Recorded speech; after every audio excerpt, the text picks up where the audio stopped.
Welcome to another edition of Talk Your Exposure. This is season 1, episode 11. I'm alongside the host, the co-host, Devontae Campbell. What's going on with you, buddy? I'm good, man. I'm starting to get used to this thing. Hey, man, I'm telling you, YouTube sensation, we're proud to have you on this channel, man. We're proud to have you. We got a very special guest with us today, pro basketball player, former Division one of my friends, personal friends, the only person that I know that came out the womb of the 7-footer. Jason Hannibal, how you doing today, man? I'm doing good, man. I'm doing good. How you guys doing?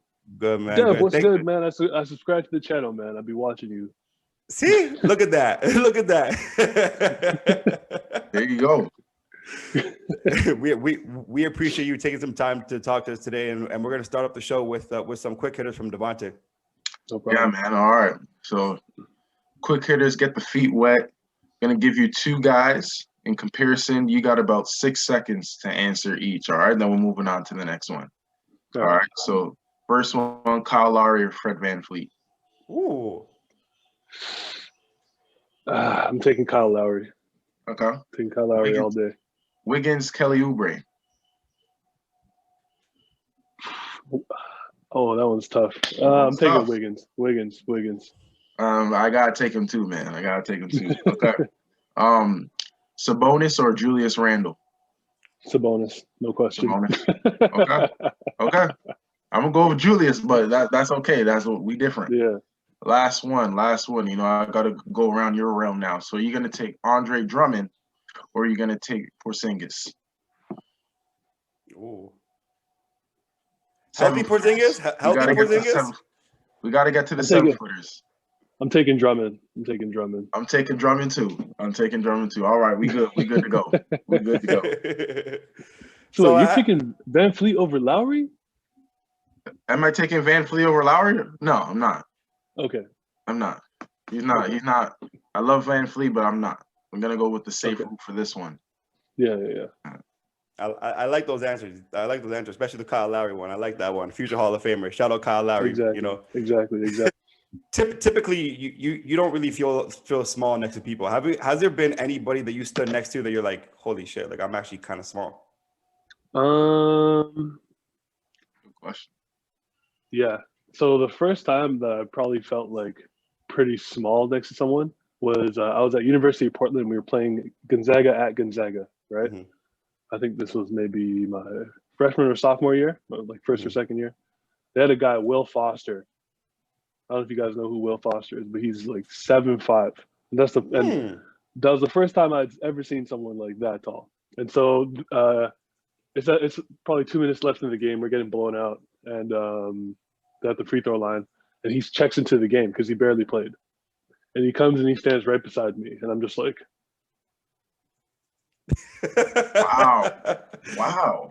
I gotta search him up after this. I was like, man, this is some bullshit, man. Because I know the next play the ball's gonna come right to him, and I gotta guard him, you know. Mm-hmm. And yeah, so that was the first time. But then since then, I've been like, there's actually a lot of guys that are, you know, like 7'3" and up. So I've never really been in awe like that before. But there was then, and then also the first time I met Sim Bular. Because he's like what 7'4", but then he's also like very wide too. So it's like, Jesus Christ, this guy's a freaking wall, man. Yeah, and the thing with Sim, the thing that with Sim that people don't understand, like you said, he's so wide, but he's actually strong. He's not one of those like people you could just push around. You know what I mean? Like he's taking up the whole ground. I had to guard him when he was in grade 7. He was like 6'7" at the time, and I'm like, bro, this is ridiculous. Like I was tired after like 2 minutes of guarding him. But no, you're 100% right about that. It's crazy. I feel small when he plays on teams and he sits in that and they sit in that 2-3 zone and he's in the middle, bro. You have to shoot. He's from both sides. It's like his arms are both sides of the key, man. It's like, you're right. What are you doing? So, growing up, who did you compare your game to? I mean, I didn't really compare my game to anyone specifically, but people wanted me to, because I was so much bigger than everyone. They were like, "Oh, you got to be like Shaq. You got to do this. You got to do that," and like just dunk the ball. I mean, I was never, especially when I was younger, I was not aggressive at all because when that was just never my personality, you know? Yeah.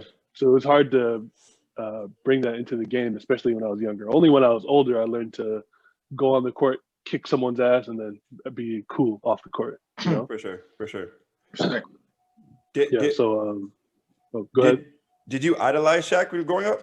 Like, I not, did. I wouldn't say idolize, but like, did you watch a lot of his film? Yeah, I did. Okay. So when my parents got me all his books and everything, and I was reading everything about Shaq all the time.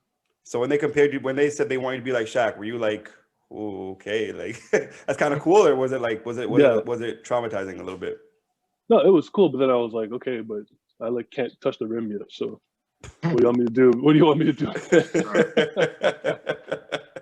Fair enough. But then when I started like learning more about the game myself, because my dad, growing up and like being older, he would always be like, oh, watch Kareem Abdul-Jabbar, watch Bill Russell, all those kind of guys, So then when I learned more about Bill Russell, I was like, okay, that's someone who I can see myself playing as, like just getting every rebound, blocking like every shot, and then like pretty much just doing whatever he needs for his team to win. Fair enough. Who are you looking forward to watching this year? I was looking forward to watching the Raptors, but Jesus Christ, man, I don't know what the hell's going on. I think one of the things for us, for them right now in particular, is the fact that they lost Serge Ibaka, which is a big loss. I'm not really so fond of the Marcus Gasol loss. I don't really care. But Serge Ibaka, I think, was a rim protector. And when you have Aaron Baines and Landon Boucher, no disrespect to Boucher or whatever, but they're not no Serge Ibaka who can protect inside and guard somebody like a Joel Embiid. Even the fact that we're playing in Florida, we never have home fans. You know what I mean? So the fact that, in my opinion, and I'm a little biased, I'm a diehard Raptors fan for people that know, you look at the Toronto Raptors fan base, they're the best in the world, in my opinion. So you take that out of the equation, we suck. Yeah. Wow. I could definitely see that. What you said you were looking forward to watching the Raptors play. What do you like about the Raptors in particular, other than the fact that they're a Canadian team? I really liked when they had the whole bench mob thing going, because one thing that I've always felt is that basketball is obviously a team game, but like people don't make use of their bench. If you can make use of your bench properly, because it's the NBA, all these guys can play. You just have to know how to use them properly. Right. This whole like 7 or 8 person rotation, I never understood that, because it's like, why would you have like a 12, 13, 14 player team and only use half the team? It doesn't make sense, because those guys are obviously there for a reason. They can ball. Throw them in the mix. Yeah. If you play 10 guys and everyone's scoring 12 points, I guarantee you're winning every game. I guarantee. Yeah. I guarantee. Yeah. Because then everyone's going to be rested. Everyone's going to go get after on defense, lock up, and everyone's going to be excited to play because they're going to get the ball and get their chance to shine. For sure. So. And the one thing that people take for granted is experience, and we've all played, university basketball, you and Devontae played pro basketball. We understand that, especially when you're coaching, you get a bit of a different sense of it. And for me in particular, as a coach, I've learned over time to use my bottom guys and sometimes not play my starting guys as much as usual, because when we get down to the playoffs, when we get down to a key game, they've already had that experience of play and they're in game shape at that point. And people don't understand the difference of game shape compared to practice shape. And for me in particular, from what I see, it's like not a lot of coaches. And I agree with you. Nick Nurse did a great job at utilizing his bench throughout the year. And then come playoff time, we see that go down. What happened to the Raptors last year? So I definitely agree with you on that one. And just even kind of touch up on that a little bit, just game experience compared to practice experience. Can you touch up on that a little bit? Yeah, it's a huge thing, because even in my days playing pro, like, there'll be guys who they're so excited to play the game and, they practice hard and everything. But then because they don't have that much game experience, when they do get thrown into the game, they're scared, they got the nerves, all this kind of stuff. Like there's so many guys on teams that I've seen where in practice, knock down 3-point shooter. Mm-hmm. I get the ball, I get double teamed, I kick it to him. Jesus Christ, man. He couldn't hit a rock he couldn't hit the ocean with a rock. Facts. Yeah. I'm like, yo, I don't get it. I saw you make 10 threes in a row. Yeah. It's the same thing. It's the same shot. Just shoot it. Let it go. But for some reason, they need that game experience. Because all that pressure and everything, it's different when it's in the game. I'm kind of glad you brought that up about music and going to school, not just for basketball and stuff. We have a lot of viewers and a lot of fans that watch us that are kids, that are youth. Talk a little bit about how important education is, and picking a decision that's best for just on an educational standpoint for your life compared to just basketball. Because here's the first thing that people got to remember: no grades, no game. It doesn't matter how good you are. I've seen many a player in my time, and before me, and even like during my time, and then people younger, who they just play basketball. They don't take their school seriously. They don't take their academics seriously. Can't play. Can't play on the school team. You don't get the grades, then you can't get a scholarship. And trust me, you're not paying that money to go down to the States and go to school there. It's way too much. Way too much. So you gotta take care of that. You take care of that, and then everything else will fall into place. And the thing is, it's easy. You just got to do a little bit every day. Be on top of it every day. You be on top of it every day, and everything will fall into place. But then there's these guys that are like, "Oh, that shit don't matter. That shit don't matter." It's like, okay, try to do the SAT, because they don't tell. A lot of kids don't know about that. They don't tell you about that in the beginning. They don't tell you about that in grade 9, grade 10. They tell you about that. Like, I didn't know about the SAT until I got to like grade 11. Yeah. I'm like the end of grade 11. I was like, SAT, what's that? They're like, yeah, it's a test you got to do to get a scholarship, and it works on a sliding scale. They don't tell you about the sliding scale, that your marks and grades from grade 9 count towards that sliding scale. I was like, oh man, I've been messing around for 3 years. Yeah. So all those bad grades, excuse me, all those bad grades that I got came back to like almost bite me in the ass, because now in my last couple of years I had to work so hard to get my average to a point where my SAT score didn't have to be out the roof so I can go. Right. Because they got to balance. If you have bad grades, your SAT score has to be really high. If you have good grades, your SAT score can be a little bit lower, so you can go in.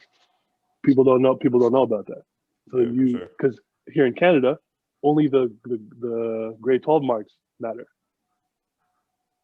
There, everything matters. So, and the thing is, like, crazy. in the States, like, you're kind of groomed to be able to take the SAT to go to college. So like your whole high school, they're teaching you like almost how to take the test. Bro, I had my guidance counselor got me a SAT book on how to learn how to take the SAT. I took a practice SAT. I was like, what the hell are these questions, man? I had a spare, and in my spare, I was just studying for the SAT. Yeah. So I could learn how to take it properly and actually do well. I took this shit 4 times, man. Damn. So I'm doing a podcast. I had to take the test 4 times, and I only got the marks I needed on the 4th time. Yeah. That's like, crazy, man. It's like people they don't know about this, and the thing is, like, They don't know. Yeah, they don't know. And the thing is, when I think back, I vaguely remember someone saying something about the SAT, but it didn't seem important. They got to make sure they drill that into kids that want to go to the States. Yeah, because and that's the difference of Canadian basketball compared to American basketball, right? Like you look at Canadian basketball, we don't bleed it. You know what I'm saying? The country itself doesn't bleed Canada or basketball. Where you look at the United States, it's football and basketball over there. And if you don't play basketball or play football, they look at you like you're messed in the head. You know what I mean? So like what are you doing with your life? What do you mean you don't play sport? Especially the more south you go. Right? Yeah, exactly. You know what I mean? So like I don't feel like we have the proper guidance to be able to be able to get the SATs and be able to do what we're supposed to do. And especially with like core course and stuff. I didn't learn about core course until I was in my grade 12 year. I was supposed to go to a prep school called Westwind Prep in Arizona. And the coach calls me back and says, yeah, we can't take you because, you don't have enough core courses. I said, what the hell is that? Yeah. You know what I mean? You're learning too late, Right. So that brings me to my next question. You after your grade 12 year, you go to Portland University. Mm-hmm. Two-parter. First one. Actually, you know what? Before we get to that, I want to know what was your score at SAT? What do you have to get to SAT in order to be able to get to Portland? I don't remember exactly, but I have all my SAT results upstairs. Okay. But before that, were you ACT or SAT? Do you remember? SAT. Okay, so I'm opposite. I was ACT, man. I couldn't do the SAT. And kids so also don't know the differences between those two. Yeah. I only stuck with the SAT because when I originally took it, like I took it started studying for it with the SAT textbook. Yeah. And then they told me about the ACT after, and I didn't want to have to get another book, Okay, learn a so you whole just other set of stuff. So I was like, you know what? Let me just grind out on the SAT.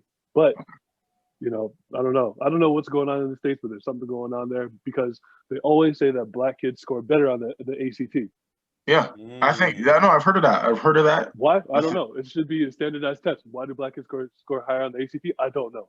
I didn't take the ACT. I don't know. I got my 19 and I was gone. I was out. I was out. I was good to go. Thank you. I feel it. I feel it, man. I feel it. But I needed like a 14 something, I think, on the SAT, and also because Portland, it's like a very academic school too. So okay. That's why I need to be so high. Your final year, who are you being recruited by? So I had gotten a lot of letters from a lot of schools, but I was mainly in contact with University of Portland, Colgate, Purdue, and Wagner. Okay. Those four. Run us down the decision for Portland.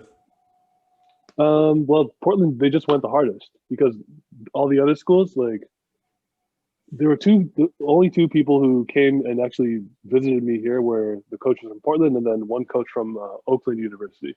Okay. He like was randomly in town and was like, yo, what's up? I'm from Oakland. Hey, here, take this book. I'm out. Like, what the hell was that? What the hell was that? You know, but then like the coaches in Portland, like one of the assistants came, met with my coach, came and watched the practice, met my family, met my like OBA coach, that kind of stuff, my AAU coach, and then he left, and then the head coach actually came later on. Mm-hmm.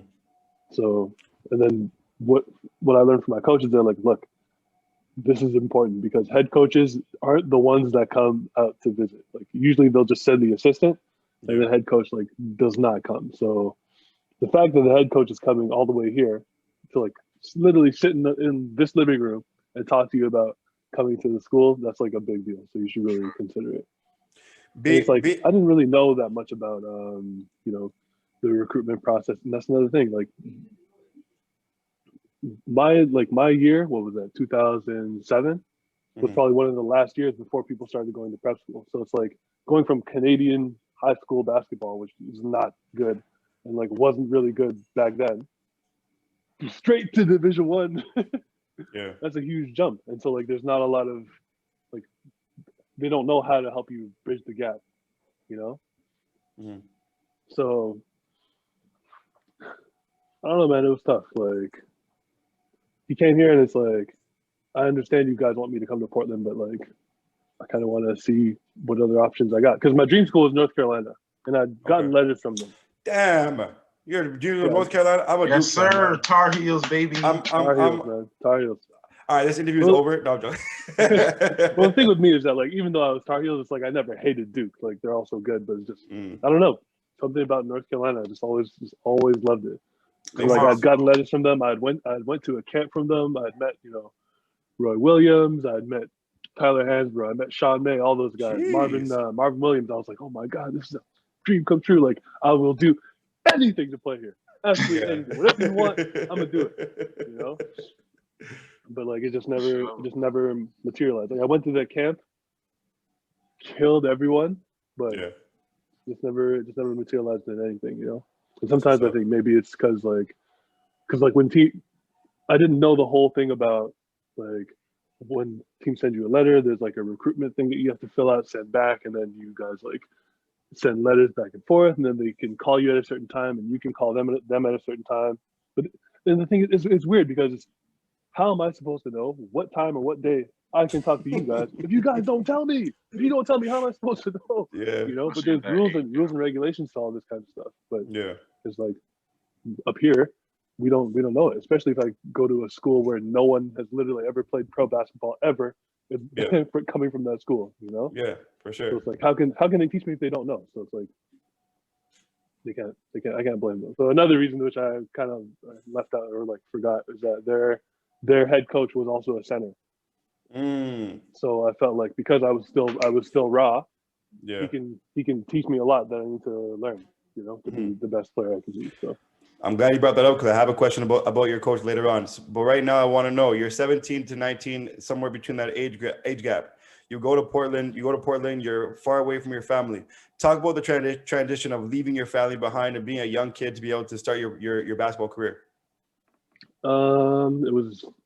It was tough because that was my first time, like, you know, leaving home for a long period of time. Like, I went and gone to camps and that kind of stuff, but this is like leaving home for like a year.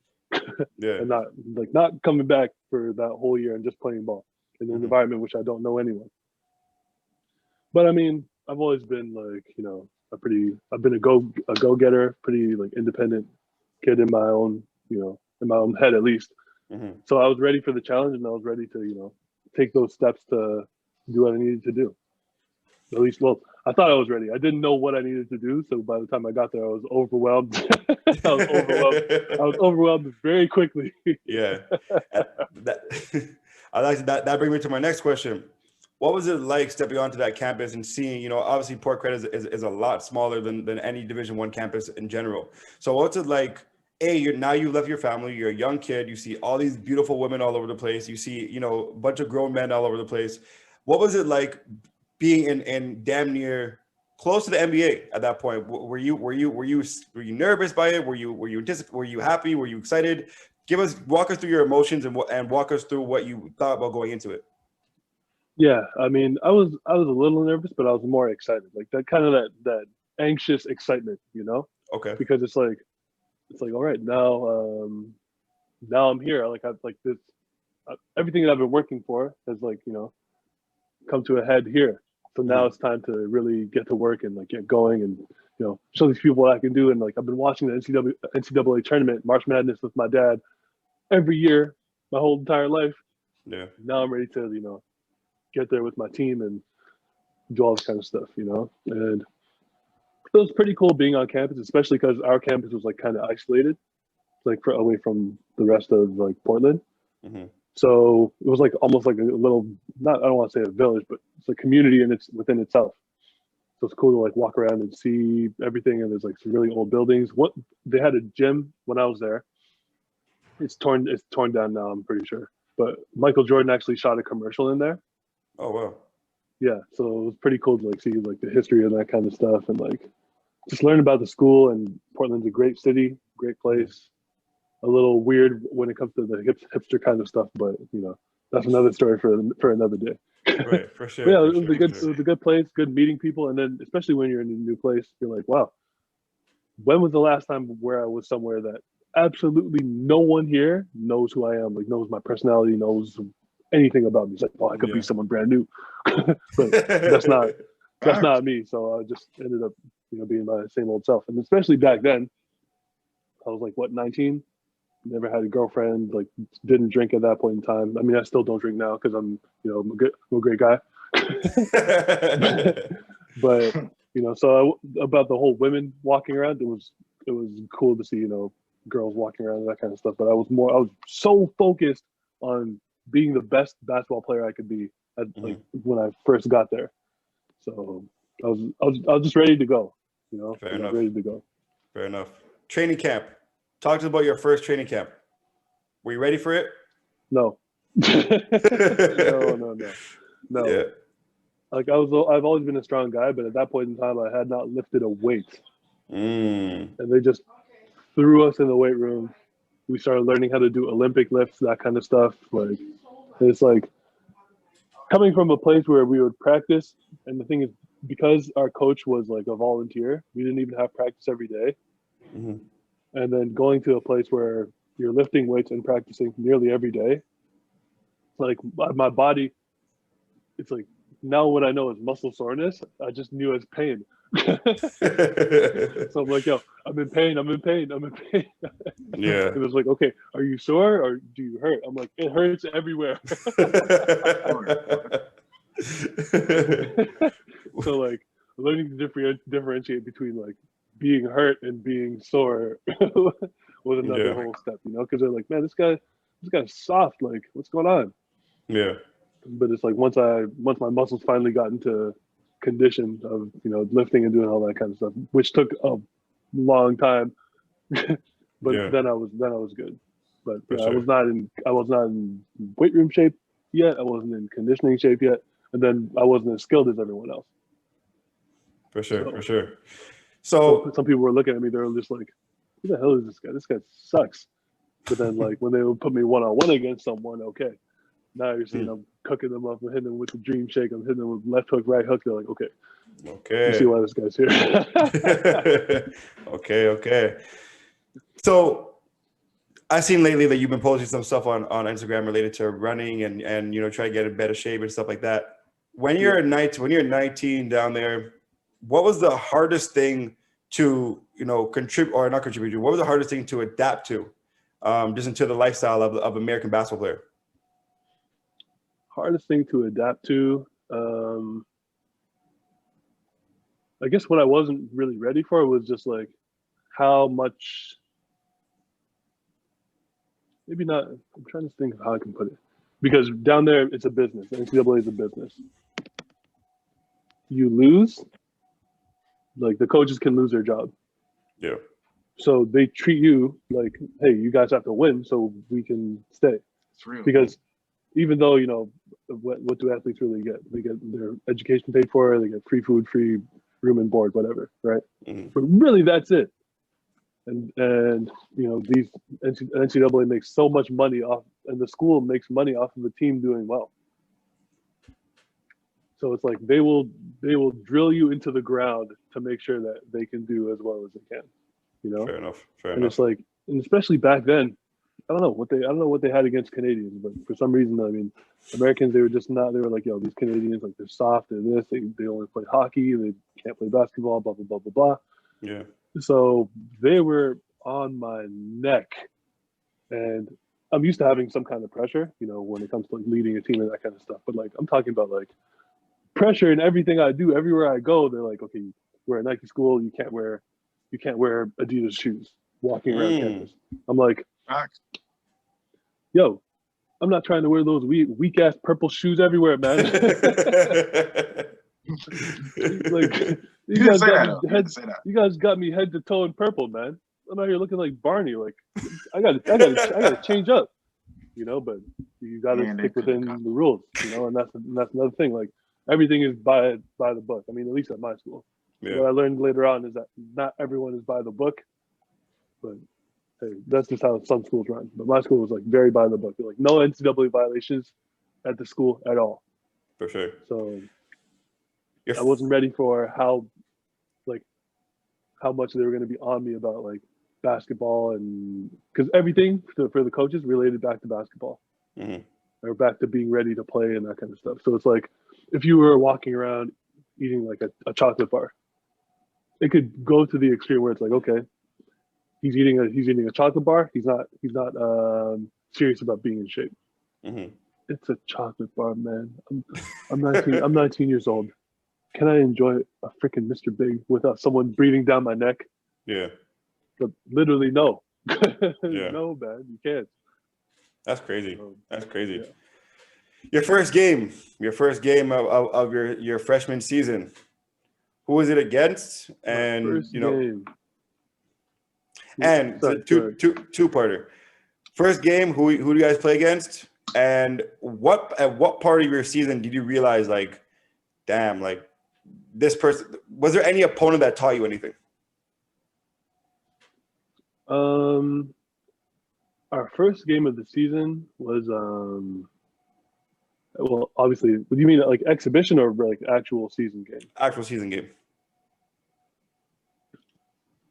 It's funny. I don't remember who our actual first season game was against, but I remember my very, very first game. It was against I think it was it Western Oregon University?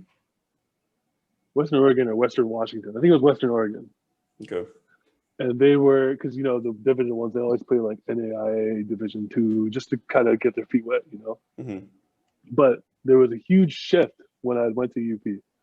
So we had gotten 6 or 7 new players that year, because our coach, the one that we had got my first year was his second year.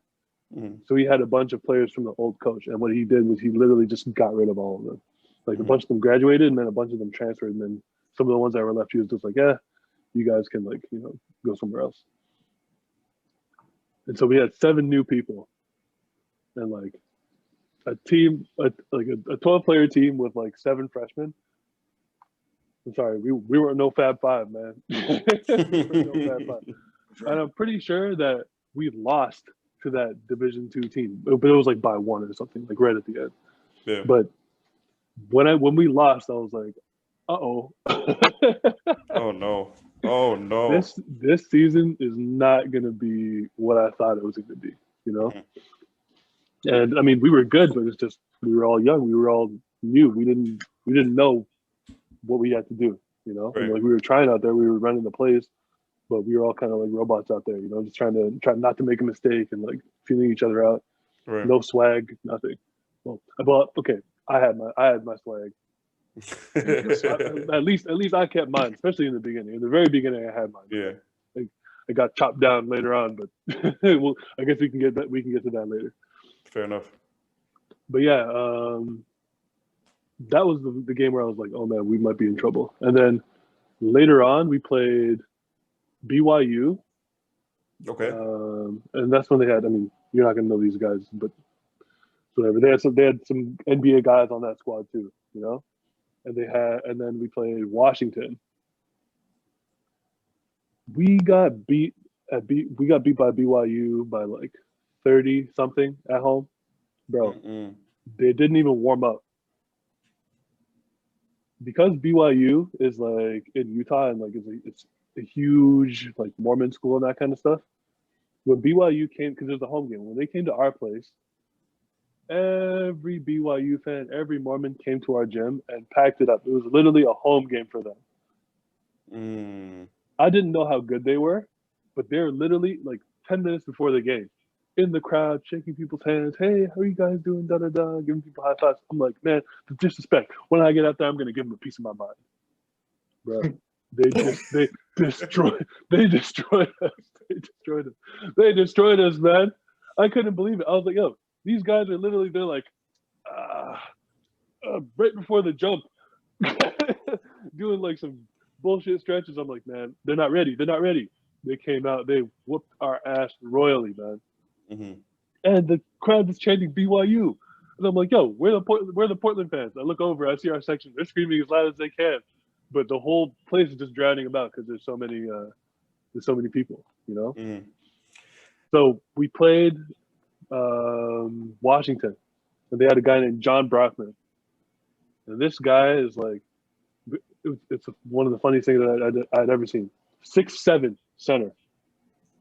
And I'm like, the hell? And they're like, yo, he might be 6'7", but like, don't take this guy lightly because this dude is a beast. Those guys could go. And like we had watched some film, and like I really didn't get it. All he would do is catch it, reverse pivot, and just rip right to the basket. He's ripping through everyone. He's elbowing people. He's knocking people over. He's charging on people. He's slamming on people. This is like a 6'7" country boy with bounce and like just strong.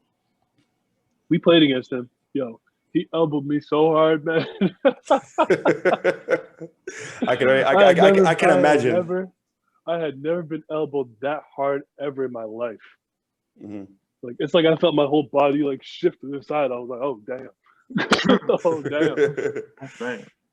So that's when I really first learned like how serious things were. And it just got more serious as I went on. But then because I had experienced that early on, like I was ready for what came later. So sure.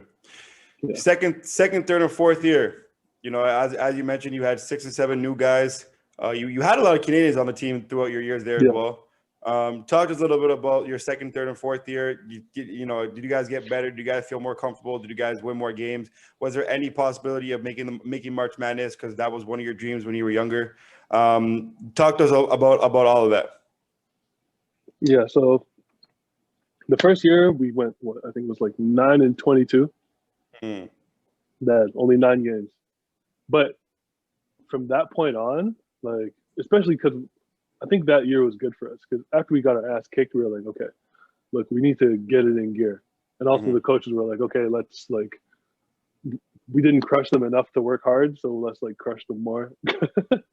Fair enough. Because in the summertime, there's two summer sessions, right? I think like it's like a month and a half each. So you can do some summer school and then stay, work out, whatever, right? Because the coaches will stay and, you know, they can't tell you what to do, but they'll like design the workout and they'll have the manager be like, okay, give this to them and like monitor them the whole time to make sure that they do this. And they schedule weights and they schedule open gym and they schedule like individuals for you and like little group workouts and stuff like that. So the work doesn't stop. For sure. But then you just, and also you get to like kind of fast track with your courses. So it always helps. So they always like, you know, suggest that you do summer school. Because I was doing music, I majored in music, by the way. So I kept doing my music all throughout university. Music was one of the most demanding majors in university. It was like engineering, nursing, music. Fair enough. So I did both summer sessions pretty much every year. So I rarely went home. And when I went home, it was for like a week, and then I'd be back at school for like the whole year. Was that intentional? Did you not want to be home, or it just happened that way? It just happened that way because I definitely, especially after my first year, man. By the time November came, because in the winter, like summers and springs in Portland, they're pretty good. Summers, especially on the West Coast, in the Pacific Northwest, amazing. Spring, it can be a little dreary and a little rainy, but summer, amazing.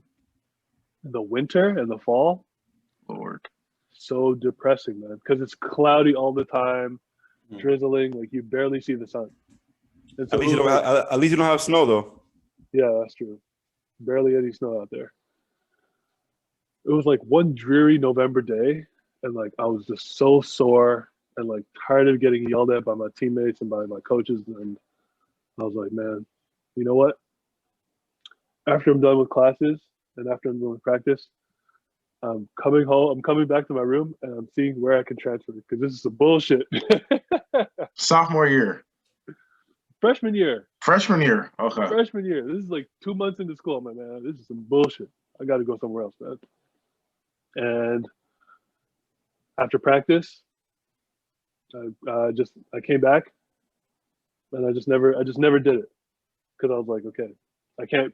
I feel like that's being a quitter. Like leaving here and leaving like a tough situation, leaving something when it gets hard. I feel like that's being a quitter. And like I can't be a quitter. I will persevere through this, you know. Because especially like back in my day, when you would go to the States, a lot of people would go, but then within a year they'd be back. So it's like people would almost place bets. They're like, okay, when do you think he's coming back? Yeah. And I knew that people were like, oh yeah, Jason will go for a couple months, maybe a year, 2 years, but he'll be back. He'll be back because they didn't think I had what it took. But they didn't know that, like, you know, I'm the fortress, you know. You can't break me down. No one can break me down. So it didn't matter. But yeah, so I'd always wondered, like, what if I had actually tried to transfer? But then, like, the relationships and stuff that I made and stuff I went through that made me who I am today, I wouldn't have experienced. So it's like, was your fourth year any better? Did you guys make the tournament? so it's funny. I got off sidetracked and didn't even answer the question, man. So second, third, and fourth year, we were pretty good. My second and my third year, we were probably, well, third year we were the best. My second year, I believe we won 20 games, which is like a huge jump. Okay. Third year was I'm pretty sure that was the first time that we beat a ranked team. I think it was St. Mary's. They were ranked like 23rd or something, and we busted that ass. and it felt good. It felt good to do it. Third year, like that, and was the third year when I think it was that third year was when we were ranked. We were briefly ranked. Okay.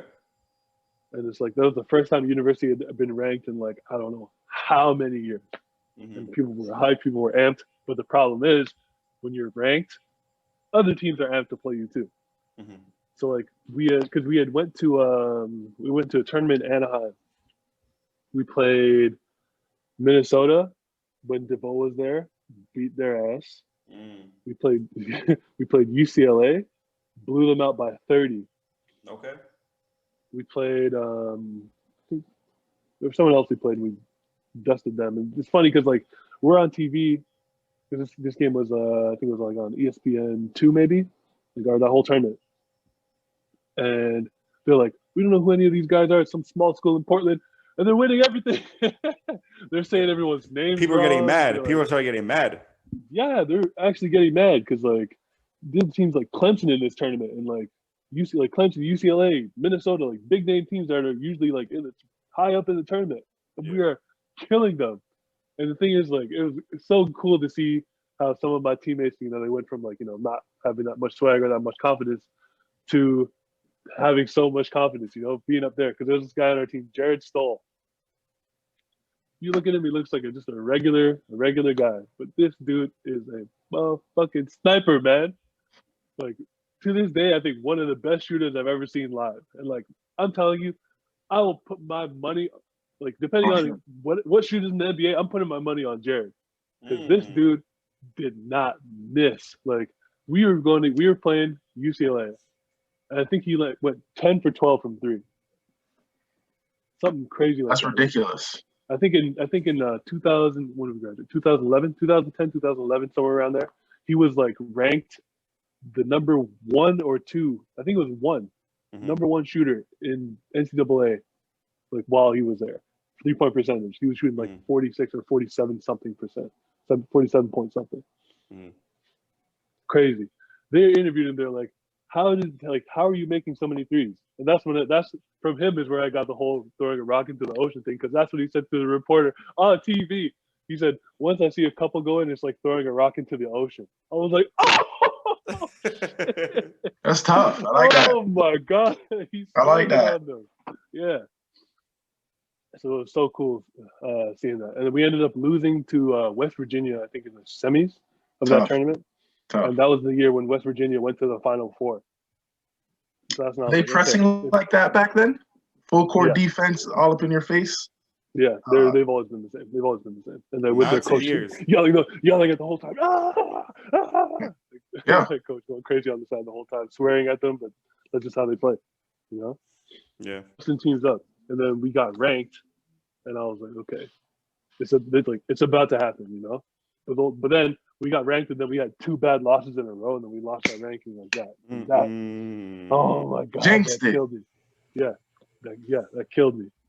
So 2011 comes, you finish off your university career. Boo-hoo. No, I'm joking. But you finish off university career. I want to know, first of all, what was it like leaving as I'm going to assume you're a 23-year-old man. And on top of that, you know, how hard was it to say goodbye to your new extended family? It was tough because, you know, I pretty much spent almost 4 whole years there, you know? And there's like a lot of people that I knew, whether they were either from there or from the West Coast. And it's like, I had never spent this much time out here before. And realistically, I mean, at that point in time, I thought that I'd be, you know, coming back like every couple of years, but you know, things were never going to be the same after that. Because when am I going to be able to spend 4 years or that much time out on the West Coast without like living there or having a job or something, you know, or having a family? Yeah, for sure. So, you know, as sad as it was, it's like all those good times, like they had come to an end. And it's like the group that I was living with was like, you know, a mixture of like teammates and students, like that just were really good friends. And like we still talk in the group chat to this day.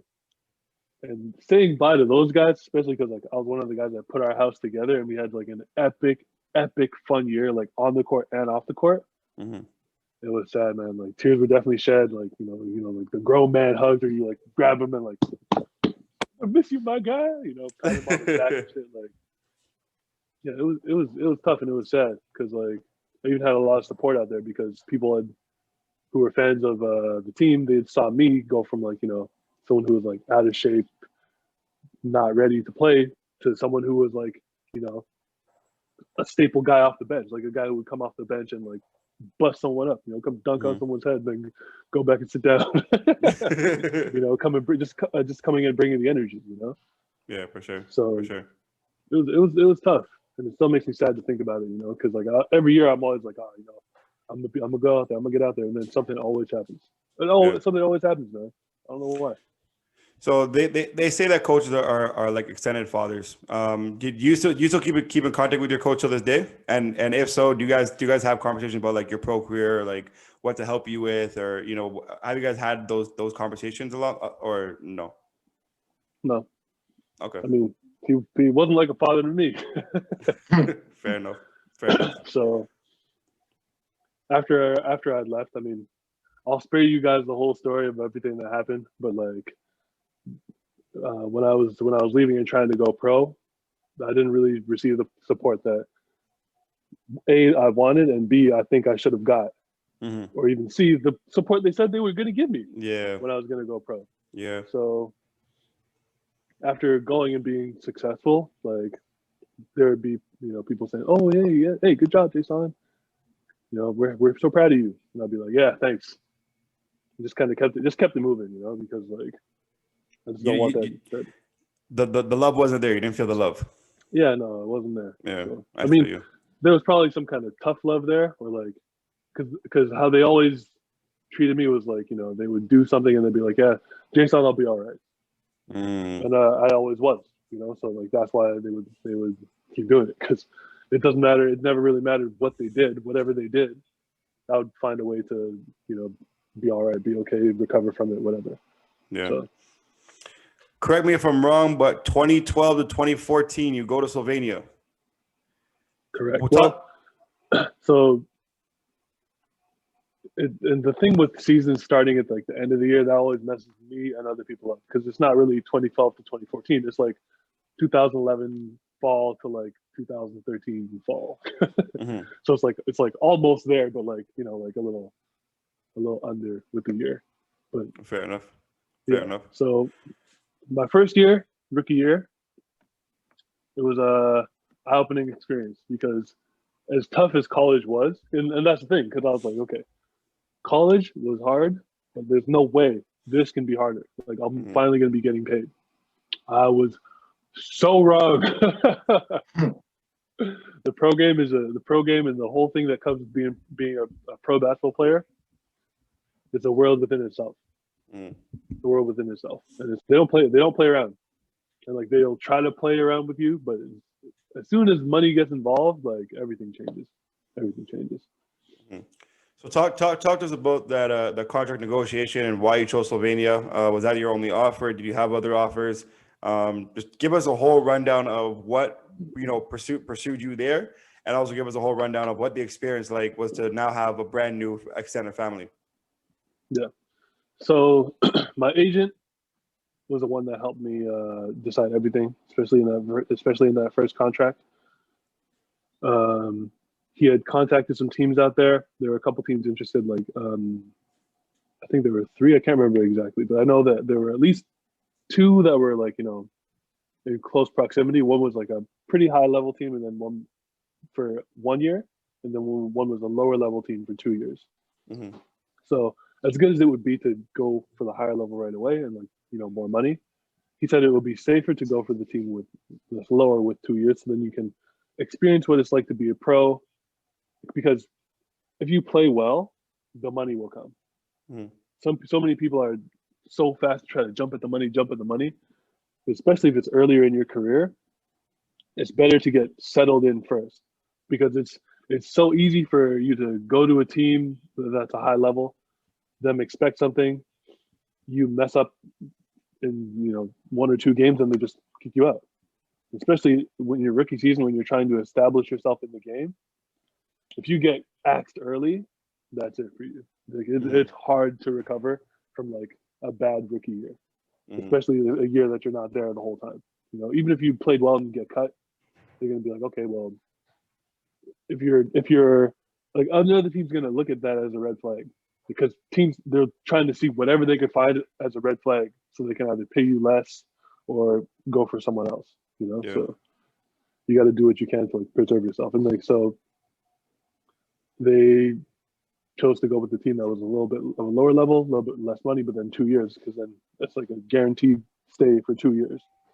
have time to work on my game, feel the place out, learn what it's like to be a pro, everything, and then go on from there. And Fair enough. I agreed with him. He knew what he was talking about, so I went.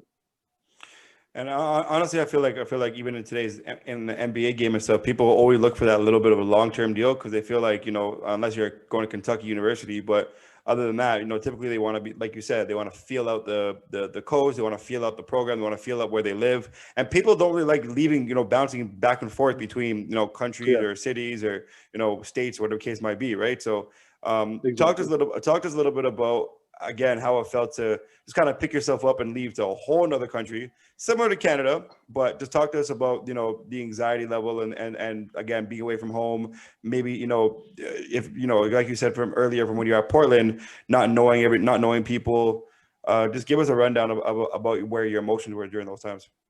Yeah. So I was also ready to get going at that point in time. And I was like, okay, now time for the pro career. Just try to do as much damage as I can, and then just try to play at the highest level that I can. So this is the first step, and then just every year try to take a step up. And when I'm there, try to keep working on my skills, be the best player that I can. I mean, have some fun too, because some people get too caught up in the grind and then they get burnt out. But you got to enjoy where you're at when you're there. Right. So you always got to make sure you take some time out. And if you think you can't take out too much time for fun, because then that inhibits the work. So you got to keep a balance. For sure. So I was excited to go. I didn't really know what I was getting into because I had no idea what it was going to be like. And I mean, where the team was, I didn't really know much about. I mean, should I have done some research? Yeah. When I got there, did I know how much research there was?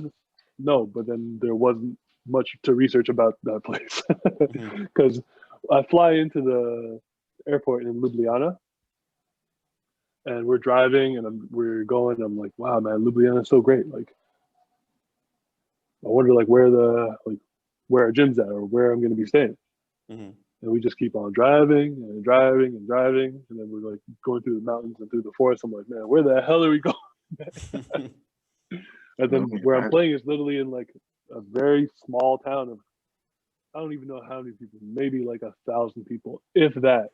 Yeah. And I'm like, man, this is where I'm going to be for 2 years. I'm like looking out, like from, because they had me in an apartment and we have a little balcony. All you see is corn and like tractors and people doing their farm stuff. And I'm like, hell no. I'm from Saga, man. What the hell is this? Yeah, for sure. And there's like literally nothing in the town. There's like the school, a block of apartments, like a grocery store, a couple restaurants, and like a store where you can buy like mixed snacks and like a little bit of everything. And like that was literally about it. I'm like, is there like a map of this place? Or like a map? What are you talking about, man? Like, where you need to go? I'll tell you. Where you need, I'll let you know. Just that way or that way. I'm like, okay, well, what's like? There's like one main road. Like, do you know like what's the name of this road? Like, no one knows. It's just like it was a different world. That's creepy. That's creepy. It's a different world, man. It's like this one main road that goes through the whole town. For sure.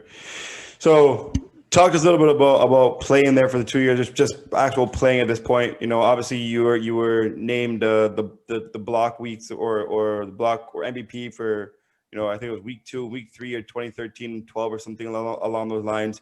Talk to us about, finally being a pro, getting your shine, getting your money, being a pro, and talk to us about the basketball atmosphere out there. Yeah, it was good. And the thing with overseas is like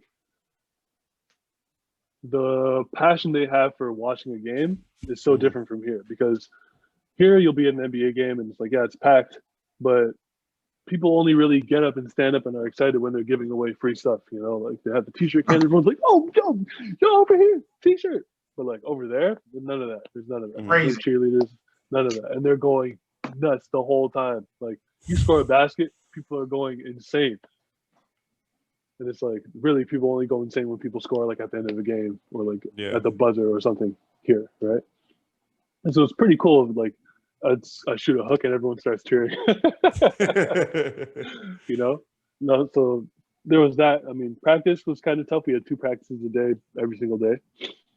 And so that was like a different kind of grind because we didn't really have access to a weight room for some reason. I don't know the team. Well, it was just a small team, so the equipment wasn't like limited. So the weight kind of stuff we did was like body weight stuff where it's like you're doing like the wheelbarrow walks and someone's holding your legs and like lots and lots of running, like lots of like there's like a bench you have to like jump over the bench and like do step ups and like jump up and like try to touch the rim or that kind of stuff. Like body weight squats, like try to do like 100 something body weight squats and like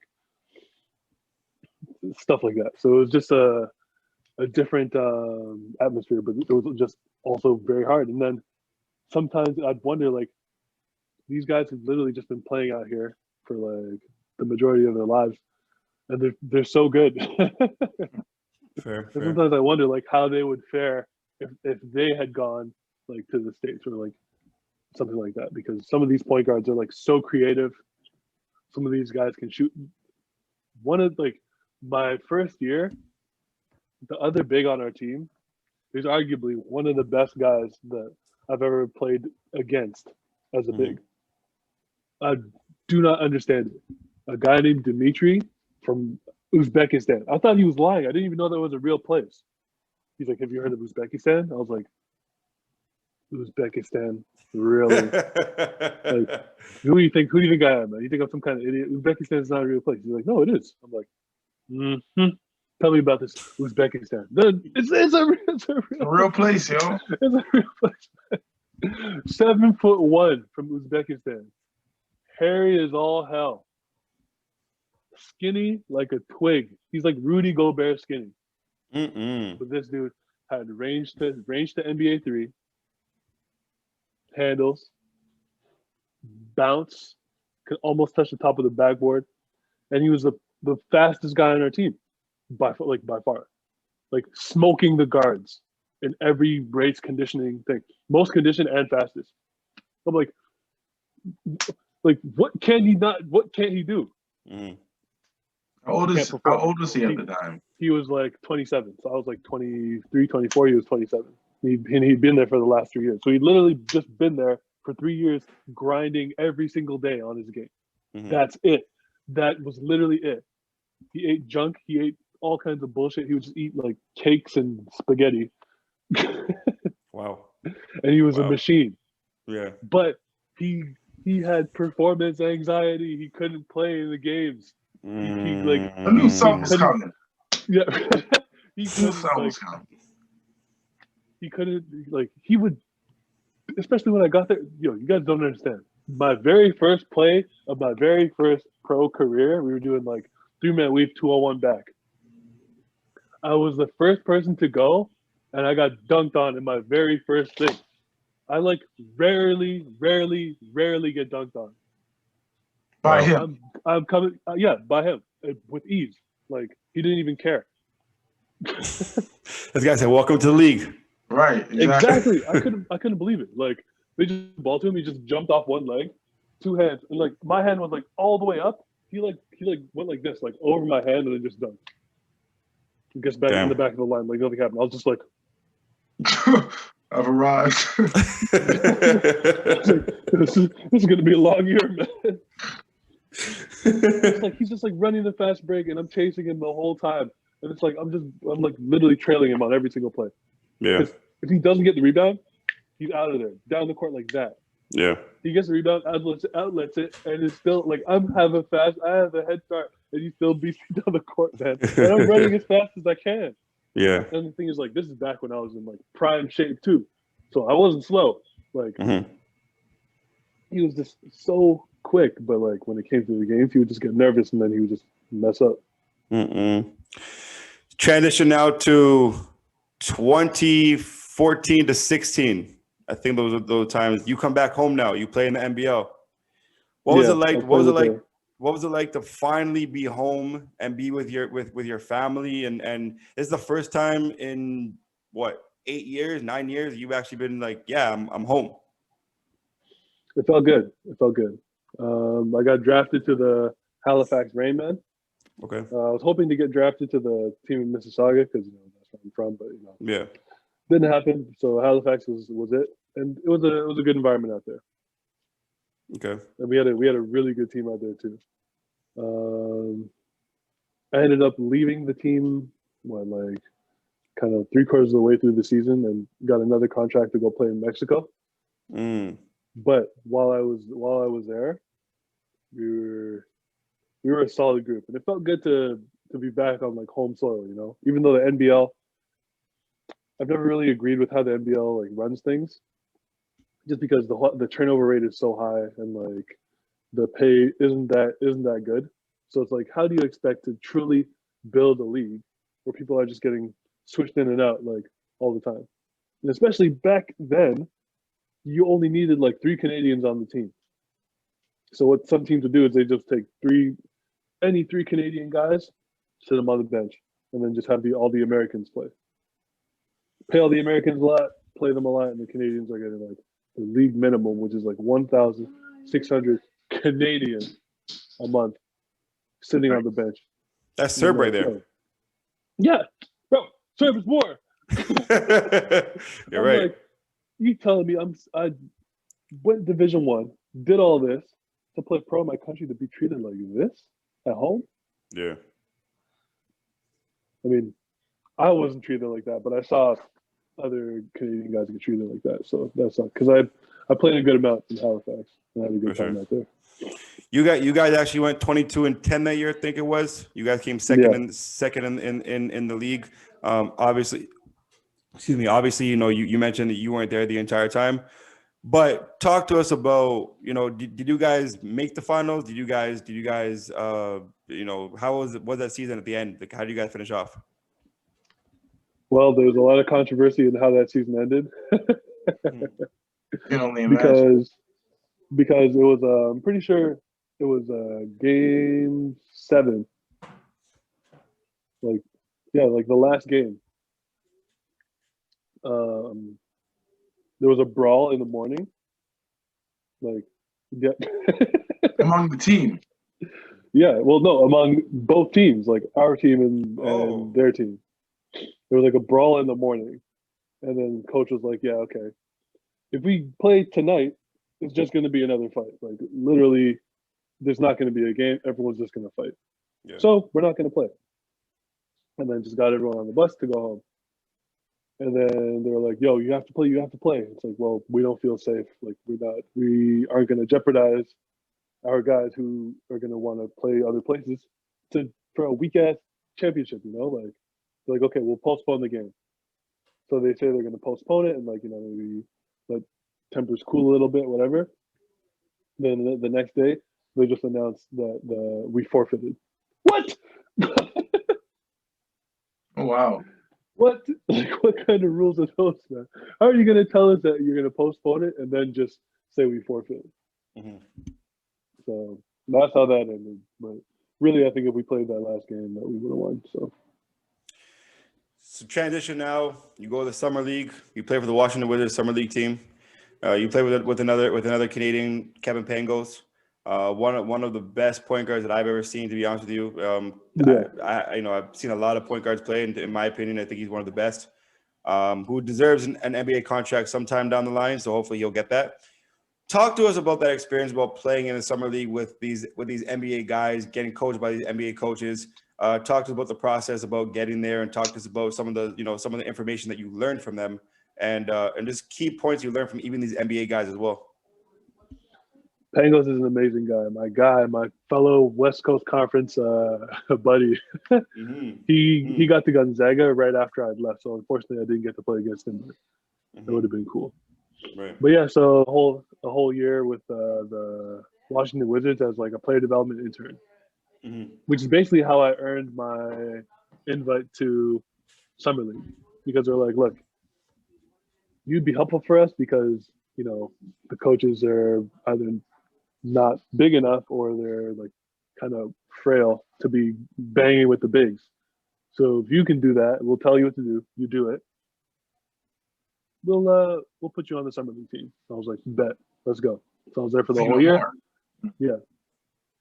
Learned a lot about what the NBA is like from the inside, which was like really cool to see. And it was interesting to learn like just how players act and like how players are treated and like how coaches go about the game, and everything is nitpicked so much, and like there's so many things are about analytics and also like just like how the players feel, like how they take care of their nutrition. Literally, they take care of everything for you in the NBA.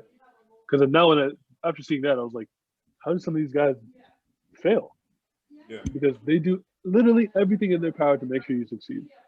So it's like, okay, when these guys fail, it's on them. Because literally, you go to the gym and there's food there, like healthy food being cooked that tastes good.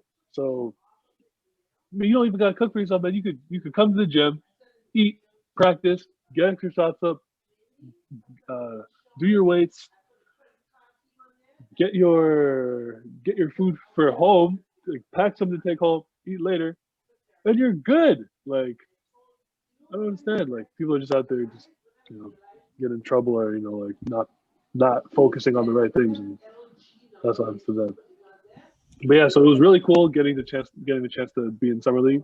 I have another dream of mine that I got to play in that. Unfortunately, I didn't get to play that much, which is unfortunate, but it was still a good experience. Got to go to Vegas, play in the Pavilion, Cox Pavilion. Play in that arena at UNLV. To see all the people. That's when the same year Lonzo Ball was playing in summer league, so of course he got all the hype. It's a big year. So no one came to our games. But it was all good just to be in the same environment as everyone too, and like meet all the different people, meet all the different coaches. Like I got to meet Eric Spoelstra while I was there. That's pretty cool. And like that's a name right there. Eric Spoelstra. He's a UP alumni. He also went to UP. Nice. Wow. Yeah. So it was funny. He was making a joke saying that him and I are like the two most notable people from Portland. So he's got jokes. So who was your coach at the time? Sam Cassell? No. What was his name? Chad Istwick? Okay. Oh, you mean for Summer League or for the Summer League? Yeah, for Summer League. Coach Chad something. I think he's with Chicago now. Okay. What are some things that you learned from him, and what are some really cool things you learned from him, just on an NBA standpoint, also as a human being too?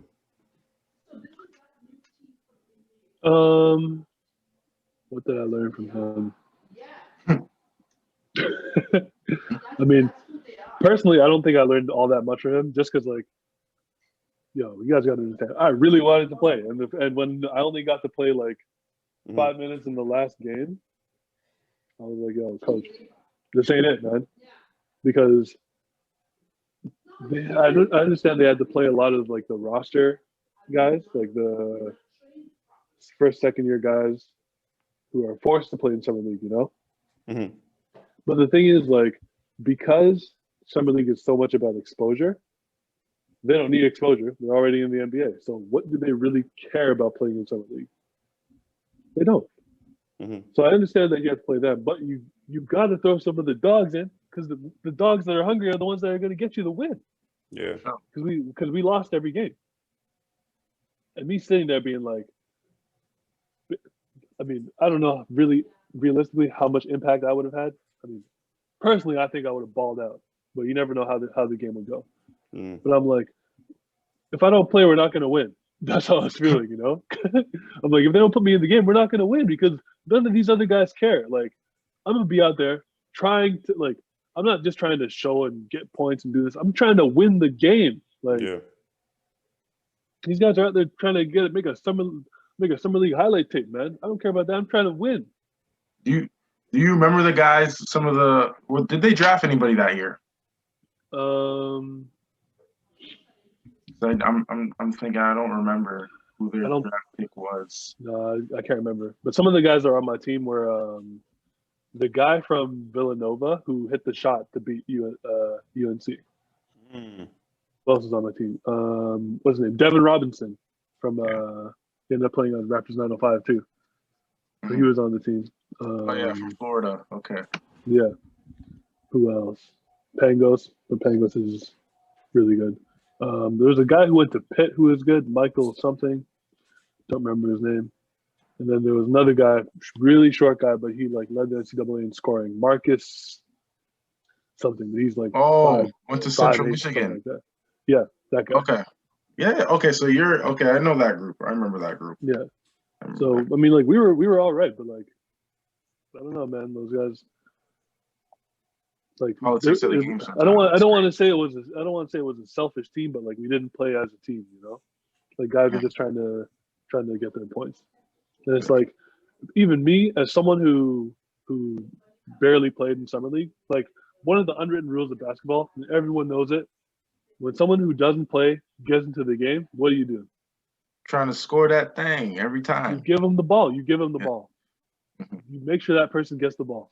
Yo, They didn't do that.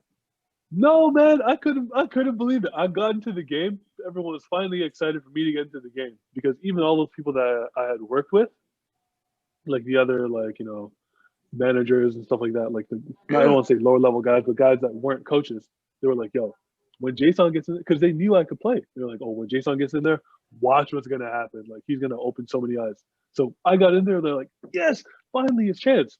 Yo, I remember Marcus had the ball at the top of the key. We were running like a flat set, right? Gotcha. The dude Michael from Pitt is on the other elbow, and I'm on like the elbow that's kind of closer to him. My Also, guy's not even denying me. He's not even denying me. They're denying Michael hard because he was scoring, and my guy's kind of even playing off of me to try to help if Michael go gets the ball because that dude can play. He looks me off. But the thing is, now that I know who you're talking about, Marcus, he's that dude. That's what he did at Michigan, Central Michigan. That is what he did. He looked me off, and I'm wide open. I'm like, bruh, what the hell, yo? It's not like I'm gonna get it and just go rogue and try to go right to the basket. I'm supposed to get the ball and give a handoff to someone else. You won't even give me the ball, man? What's going on? Right. Let me guess. He jacked it up. Yeah. 1-on-1. Yeah. He's like, he's not open. You know what? Fuck it. I'm shooting. Yeah. No, it sounds. I'm not surprised. I'm happy for the experience, you know.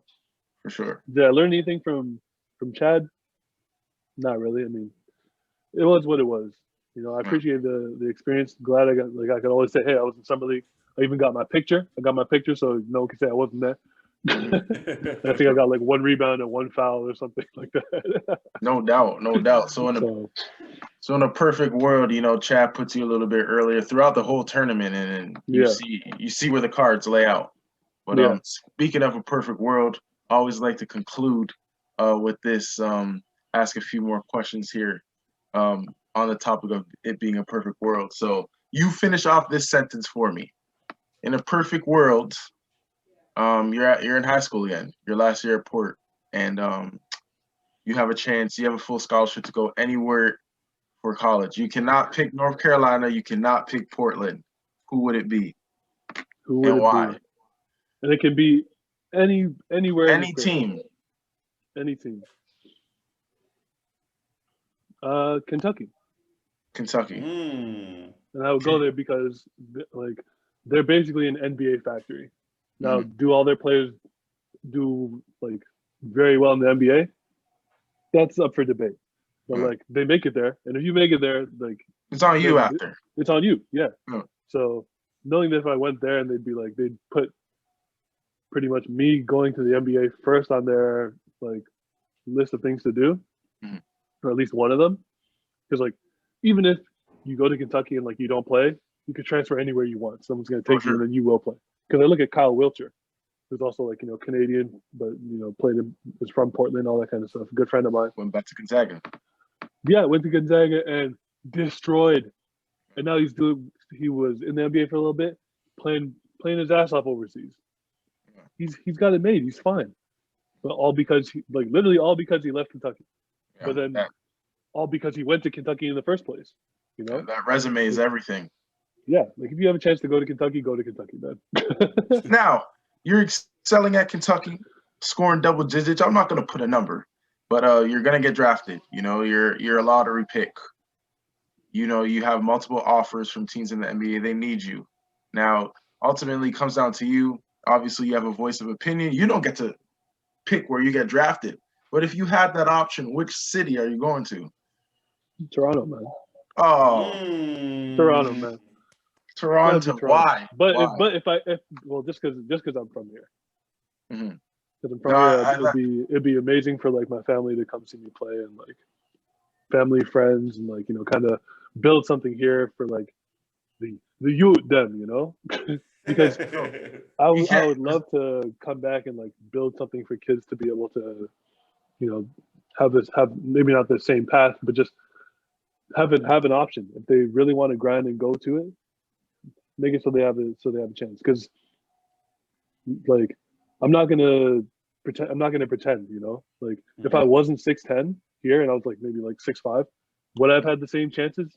Definitely not. No way. But like you can't teach height. So because I was 6'10", I was able and because I was 6'10" and willing to work, that's what made my career what it was.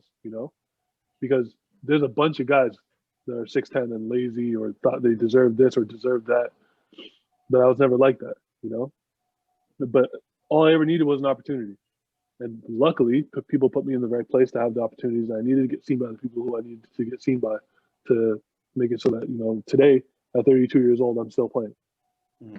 And I would love to, just have another option for kids to be able to do that, because there's so many people who they're good, have passion, work hard, but just never had the opportunity to get seen or anything like that. Or even like they don't have a basket to shoot at, man. They don't have a gym to go to. Like it can't be, man. Like in the States, you go down the street, the high school's open, everyone's playing, everyone's working out, doing this, doing that. They're all getting better. Here, you know how hard it is to like, bro, Andrew Nicholson, best friend, leaguer, all the accolades you can imagine. He can't go work out at Father Gates, man. He has to pay. Crazy. You kidding me? Yeah. He runs That's his camp there every year, and he has to pay to run his camp there every year. Yeah. Come on, man. Yeah. I think the only player to go from Canadian basketball high school, or maybe the last one to go high school, D1 league. Yeah. It's unacceptable. Yeah. Like something we're trying to erase here in the Canadian culture, but it's gonna take time, man. Exactly. It's gonna take time because that's something simple, but for Canadians, that's like you have to pay to get in your own gym. You made history there. That goes over their head. They don't see it. Yeah, and that's just because they don't emphasize basketball the way it should be. And it's gonna take a while. It's especially hard right now in terms of COVID, but people like you and like myself and Steven, we're gonna try and change that culture one day at a time, one petition at a time. Welcome back. As you guys can tell, we have lost our co-host. It's unfortunate though. His wife, some technical difficulty with his Wi-Fi. However, he had one final question. His question was, who do you have in the finals this year? Who do I have in the finals?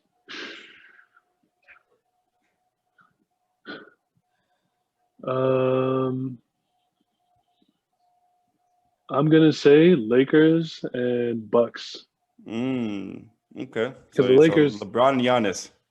LeBron versus Giannis, man. Yeah. Okay. Because I like how the Bucks are looking right now, but then the Lakers they're just overpowered right now. Fair enough. Then, as much as I want the Raptors to be back there, I don't know. They're looking kind of shaky. They're kind of shaky right now. Oh my god. We're not gonna talk about the Raptors anymore. They're starting to break my heart a little bit. Hopefully we get a win tonight though, and we can start off something right. Yeah. Final question for you. We ask all of our guests this question. The question is two-parter. Who would you recommend to get on this show? But here's the thing. Here's the catch. You have to help us get them. Oh, easy. Alex Johnson, man. Okay. Did you guys have Alex Johnson yet? Not yet. We're trying to get him on the show too. Okay. Trying to get him on. Holler at him.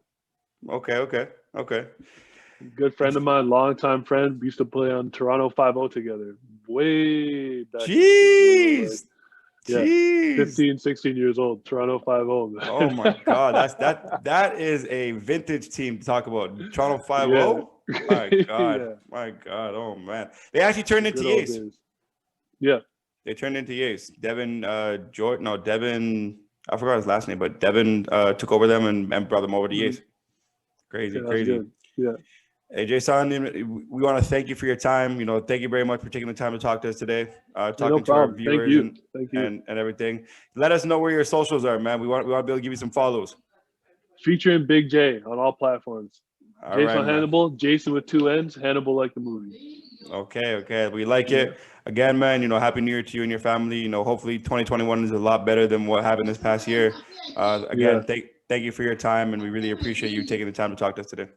Hey, no problem, man. Let's keep times going. I mean, 2021 is already looking a little crazy, but let's just keep the positive vibes.